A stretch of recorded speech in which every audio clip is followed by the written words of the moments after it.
Hey guys, welcome back. Today I am going to put together another really super simple page in my traveler's notebook. I am using the Keeping It Real collection from Pinkfresh Studios.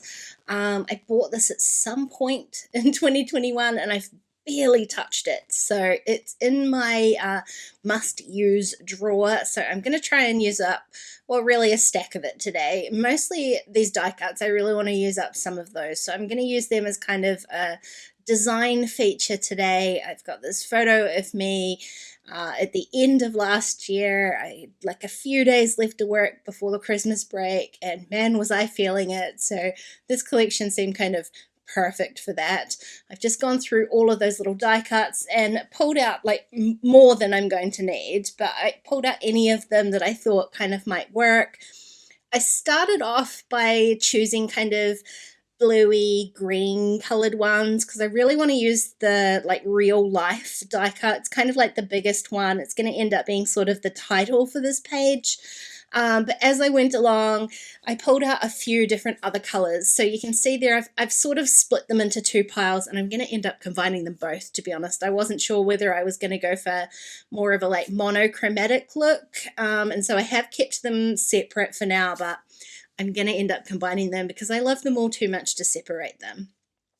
Now, I don't have any of the like 12 by 12 papers. I've only got a 6 by 6 paper pad, which doesn't work, for filling up an entire page of a traveler's notebook, which is like 4 1/4 by 8 1/4. So it's, I much prefer a 6 by 8 pad, but they do 6 by 6s. I bought it anyway.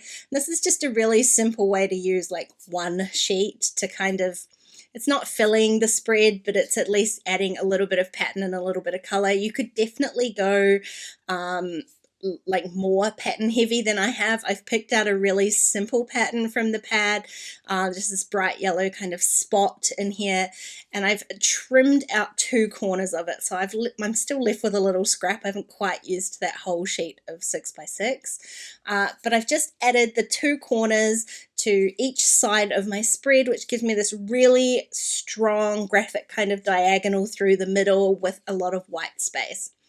Now, as far as placing all of these little elements go, one way that you could go is to fill up that diagonal space, so make a real feature of the page.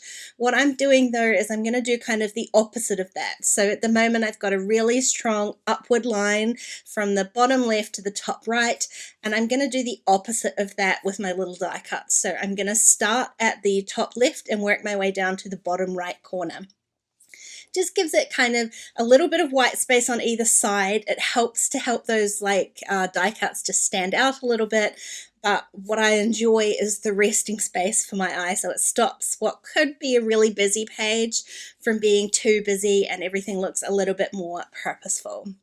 So you can see here I have added a bunch of those different colors.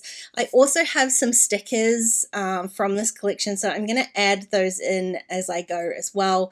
But I wanted to get kind of a basic layout before I started sticking everything down. So I've started with my photo and kind of made that the focal point. Like I said, I knew I wanted this real life die cut to be the title, so I don't need to add a title in, and everything else I'm just going to kind of shuffle in around that.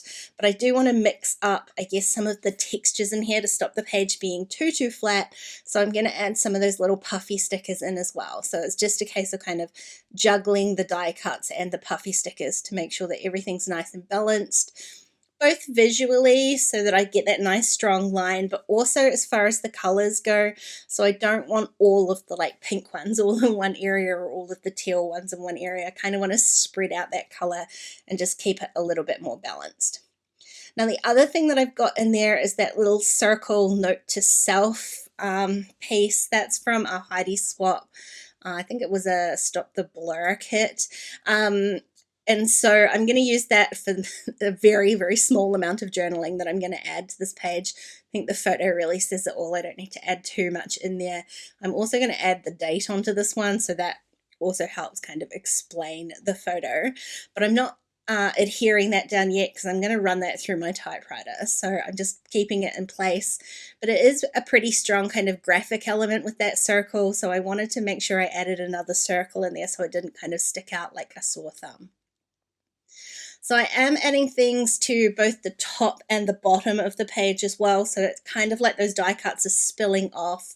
And I did end up adding a third little circle, so the circles on the page become my like visual triangle. So I've added one puffy sticker onto the right, left hand side, sorry, and then I've got those two on the right. So in amongst all of that jumble of die cuts, they kind of stick out as being the three sort of main elements of the page. So there you go. I just attached that circle to a bit of scrap paper, ran it through my typewriter, added my little journaling, almost there, almost there, almost there. It did say note to self, so it kind of explains what the journaling is. And then I added in that date stamp. And instead of doing black, I added the date stamp in kind of a red color just so that it would stick out from the journaling.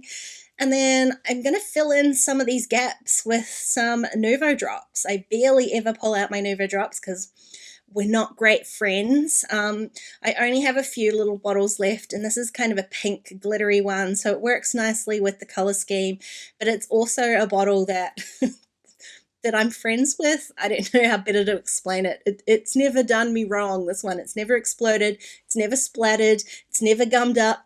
It's always there when I need it. So I'm going to add those and then hope that I can remember to leave this notebook open on my desk with enough time to dry before I go to put it all away. But that's this really simple page done. So obviously I've still got a million die cuts left, but I'm happy that I'm starting to just start working through some of these stash pieces and try and make a little bit more space in here. Hey, thanks for watching, guys. I hope you enjoyed the video. If you did, please give it a thumbs up and don't forget to subscribe to my channel if you haven't already. If you want to keep watching, there are a couple more videos on screen. Otherwise, I'll see you again really soon. Bye.